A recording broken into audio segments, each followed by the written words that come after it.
So there's a book called The Subtle Art of Not Giving a F by Mark Manson, and he emphasized more on the process rather than the goal.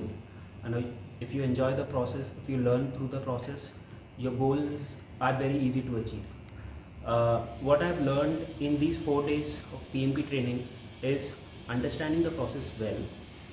From Monday, from tomorrow, this is our last day of training. From tomorrow, I'll go and work for my organizations, and I feel more confident in applying all those tools and techniques that Saurabh sir has taught us, which was always there somewhere in papers, but we never try to understand it.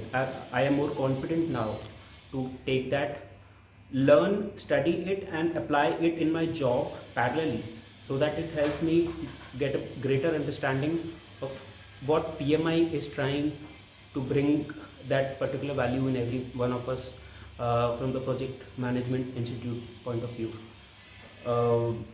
And I think it was a great learning experience. It was very comfortable. Every Friday evening I was very excited that tomorrow is our PMP training exam, and it was about, we didn't even realize when the 8 hours or 7 hours passed during that day.